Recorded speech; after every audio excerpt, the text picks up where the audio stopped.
Hello সবাইকে, আশা করছি তোমরা খুব ভালো আছো এবং সুস্থ আছো। আমরাও ভালো আছি। তো তোমাদের পরে তোমাদের সাথে আমার আবার অনেক দিন পরে কথা হচ্ছে।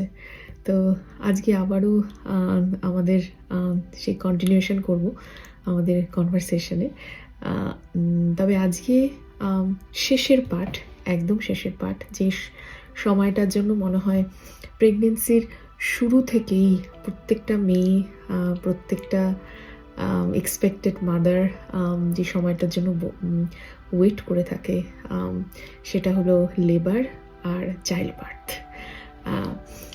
তো এখানে আমার অভিজ্ঞতা, ভালো বা খারাপের থেকে বলাটা ভালো যে অভিজ্ঞতাটা অন্যরকম, একদম অন্যরকম। মানে আমার পরিবারের, আমি ছোট থেকে যেরকম দেখেছি, যতটা বুঝেছি তখন, এবং পরবর্তীকালেও যখন বুঝেছি যে কিভাবে ডেলিভারি এবং ওইগুলো হয়, তো এখানে সেই জিনিসটা একদম আলাদা। যেটা আমার ক্ষেত্রে আমি অভিজ্ঞতা করলাম সেটা হলো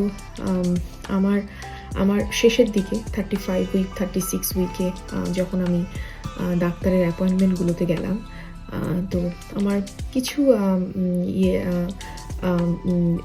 ফার্দার টেস্টের জন্য আমাকে ইমার্জেন্সিতে পাঠানো হয়েছিল, এবং সেখানেই ওরা সমস্ত কিছু দেখে, বেবির গ্রোথ সমস্ত কিছু দেখে ওরা ডিসিশন নেয় যে আমাকে একটা ডেট দেয় এবং আমাকে আসতে বলে। এবং জাস্ট যেই দিন আমি গেলাম, ঠিক তার পরের দিনই আমাকে ডেট দেওয়া হয়, এবং সেটা আমার অ্যাকচুয়াল ডেটের প্রায় 23-24 দিন আগে। তো আমাকে সেখানে যেতে বলা হয় এবং সেখানে আমাকে ডেট দেওয়া হয়, এবং ডেটটা কিন্তু সিজারিয়ান সেকশনের জন্য না, ডেটটা হচ্ছে লেবার ইনডিউস করার ডেট।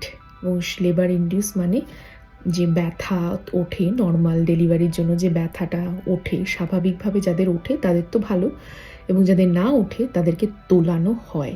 সেই ব্যথা, প্রসব ব্যথা তোলার জন্য আমাকে ডেট দেওয়া হলো।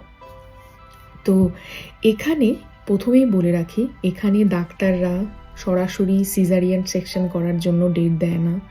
সব সময় যেটা করে সেটা হলো নর্মাল ডেলিভারি করানোর চেষ্টা করে, মানে নর্মাল প্রসব ব্যথা তোলার চেষ্টা করে। তারপর আর কোনো প্রোগ্রেস না হলে বা কোনো রকম কমপ্লিকেশন থাকলে দেন সিজারিয়ান সেকশন করার ডিসিশন নেয়।